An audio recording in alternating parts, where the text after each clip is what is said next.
This is about understanding AO1 questions. I try to avoid talking about second order concepts a bit because it's really complicated and we don't really need to necessarily use the language of second order concepts, but for the purposes of today we are going to. Because with the AO1 questions, particularly for Britain, it's quite important to understand what type of question is actually being asked of you. And if we can understand the type of question, it will help us answer it much better and get the marks that we want and get up to those level 5s. So when we think about second order concepts, these are the key ones that I've put in these bubbles on the right hand side. When you've done probably GCSE, and the easiest ones to spot are causation second order concepts. What is the cause of something? Why has this happened?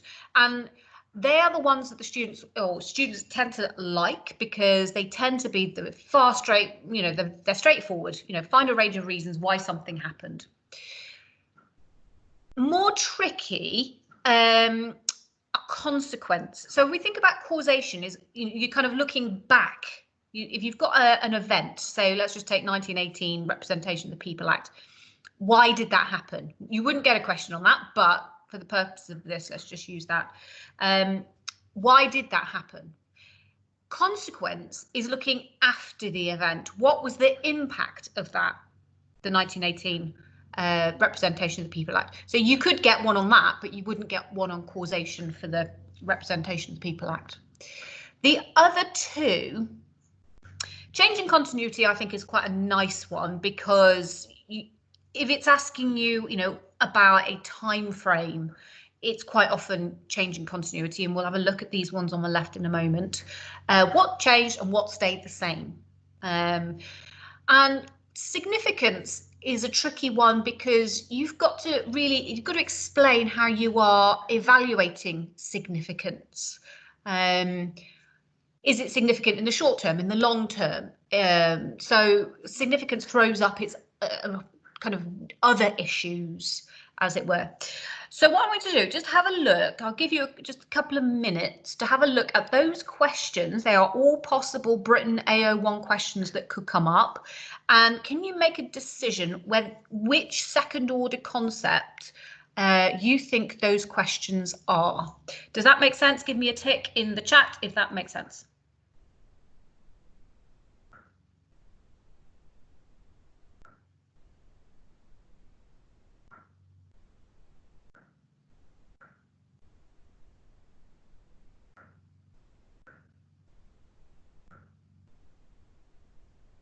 Holly's give me a tick. Excellent. Right, so I'll just give you a minute to have a read through those and have a think.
Okay, right, let's start going through these. So what do we think about the top one? It might be a bit quicker if you unmute. So who have we got? Hannah, what do you think about the top one? Which second order concept do you think that top one is about? Representation of the People Act responsible for the growth of the Labour Party. Is that one consequence? I don't know. What do we think?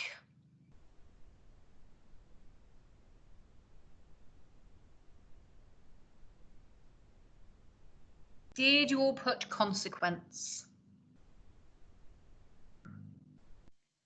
I put consequence, but I wasn't sure if it was causation. Yeah. I was the two.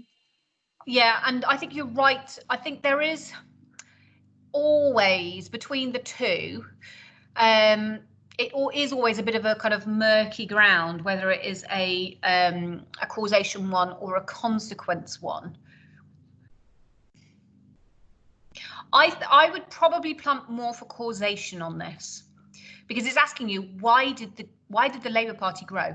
That's really because, and I'll tell you why, the focus of this is actually on the growth of the Labour Party. That's what this question is actually about. It's not really about the Representation of the People Act, is it? Are we agreed on that? Yeah. Yeah. So the bulk of your question is actually going to be about the growth of the Labour Party. And you've got to find different reasons for the growth of the Labour Party, one of which would be Representation of the People Act. So you would have to kind of find other reasons why the Labour Party continued to grow in this time period. So you could say, you know, the fact that, well, you tell me, what else would be responsible for the growth of the Labour Party in that time period?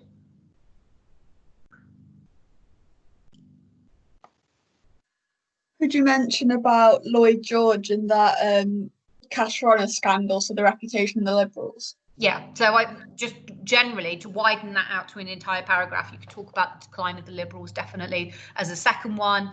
Third one, you know, you could say about, you know, their experience in office. So the fact that they were able to, or in fact, a stronger third one would be the leadership of someone like Stanley Baldwin. Sorry, not Stanley Baldwin, Ramsay MacDonald, the leadership of Ramsay MacDonald, kind of navigating that centre ground, not being too radical in 1924. So his leadership perhaps could be the third factor. So let's go on to the second one. How far do you agree that the British economy was transformed in the years 45 to 79? Lily, I think you're here with us. If you can you unmute, and which second order concept do you think that might be? Change and continuity. Yep, I would agree with you there. The kind of the change bit is about whether it was transformed. The continuity would be no, it wasn't transformed. Okay, we're going to talk about that one in a little bit more detail in a moment. Right, this one I think is the other tricky one. How far was the Second World War responsible for the development of the welfare state after 1944? So we apply the same principles. What is this essay about? Is it about development of the welfare state, or is it about the Second World War?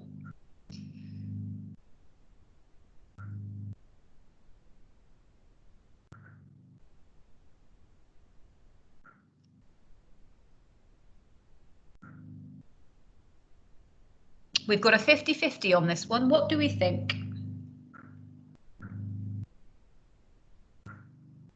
I'm going to go for welfare state. I think I'd probably agree with you. I think you could turn this actually into two questions. You could turn it into a causation question. What is the cause of the development of the welfare state? In which case, you know, you'd be talking about the Second World War being one factor. Second factor could be, you could separate it out slightly and do about the Beveridge report. And then third paragraph, you could talk about actually the founding and the origins of the welfare state can actually be seen before the Second World War. So those would be your three paragraphs probably. Then you could possibly turn it into a what were the consequences of the Second World War. But I think that's a harder essay to do. So I think we'll stick for a causation one on this one too. I think the next one, the clue is in the title. How significant was the development of television in cultural change? That's obviously going to be a significance one. How far do you agree women made more progress between 45 and 79 than between 1918 and 45? What do we think about that one? Who have we not heard from? Holly P. Change and continuity. Yep, definitely. And then what do we think about the last one? Grace, if you can unmute. To what extent did the principles of the post-war consensus remain in place by 1979? Change and continuity. Yes, I think it's another change and continuity one. So that's what's meant by the second order concepts, okay? I just want to just look at these two questions that I've put on the right-hand side in slightly more detail, because that first question about women throws up some pitfalls that you kind of need to be slightly aware of, because if you get two time frames like that, the danger is that you look at the time frame 1945 to 79 in isolation, and you discuss that and the progress of women. And then the second half, you look at 1918 to 45 in isolation. And what you'd end up doing if you did that would almost be having two mini essays. And that's a pitfall that you need to avoid. So when we assess the progress of women, how do we break it down then to avoid looking at it in chronological terms? Who should we go to? Letitia, what do you think?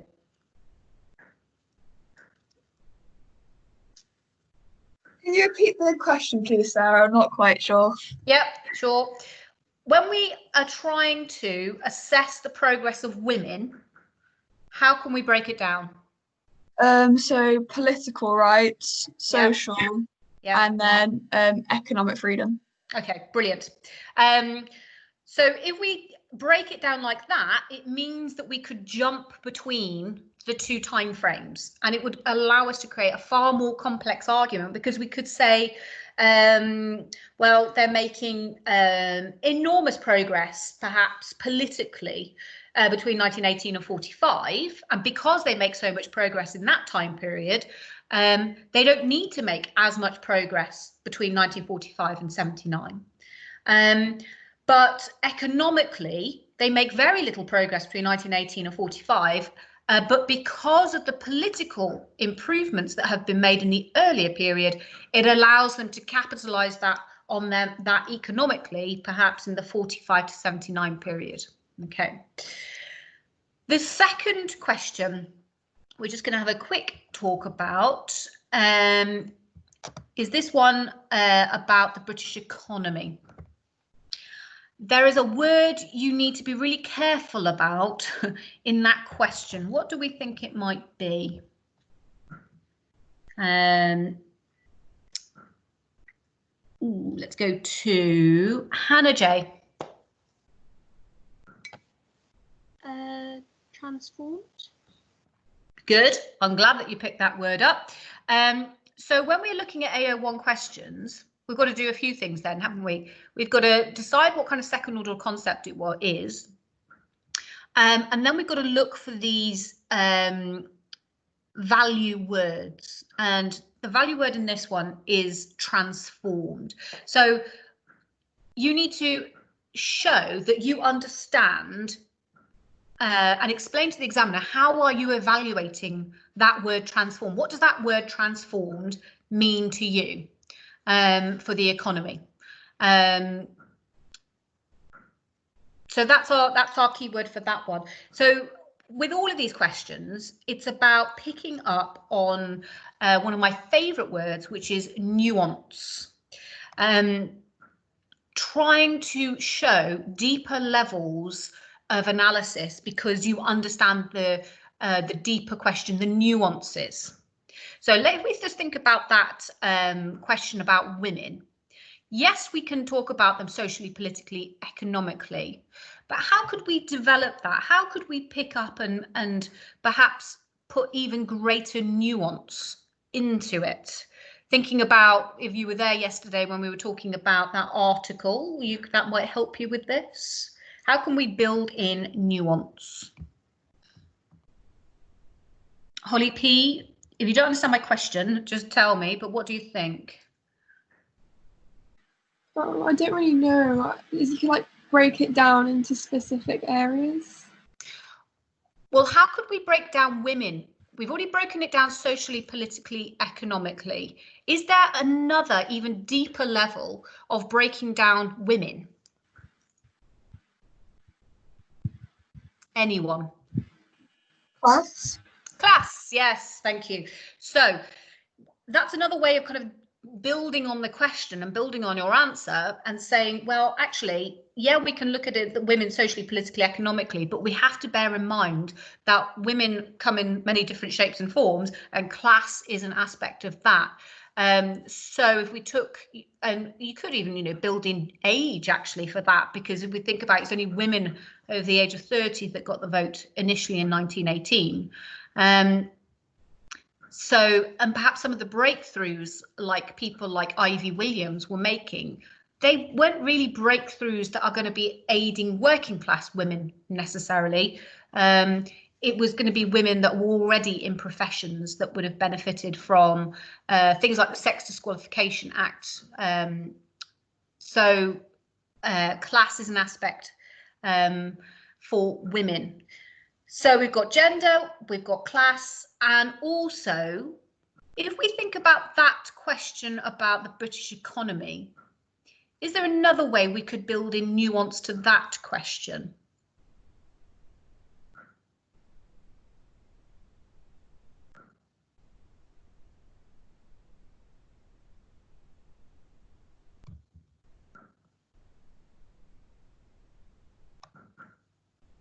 Could you maybe look at it through like region almost?